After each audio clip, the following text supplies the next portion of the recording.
سب سے بڑی بات جو نبوت جو کاری تھی وہی حکمت نے بات بتائی،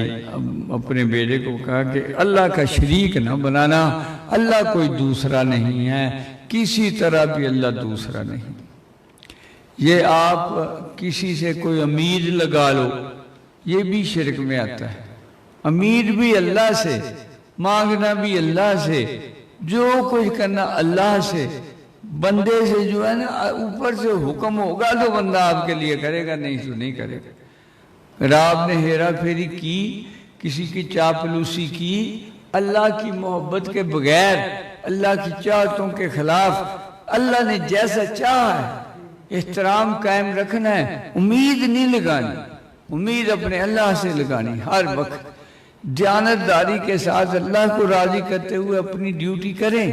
اس کے باوجود کوئی سختی آئے تو اس کی طرف سے انعام سمجھیں کہ یہ میری آزمائش کوئی آ رہی ہے، وہ کسی بندے کے نام آنا لگا، اسے مجھے ایسا کہا، اسے مجھے ایسا کہا، ٹھیک ہے نا، کوئی کچھ نہیں کہہ سکتا جب تک اوپر سے نہیں کہا جاتا۔ آج کل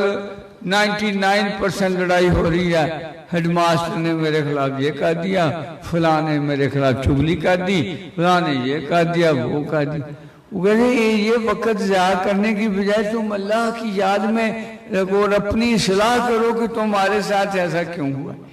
اگر تمہارا ضمیر پاک صاف ہے، کہتا ہے نہیں میں نے تو آج بندگی کے کوئی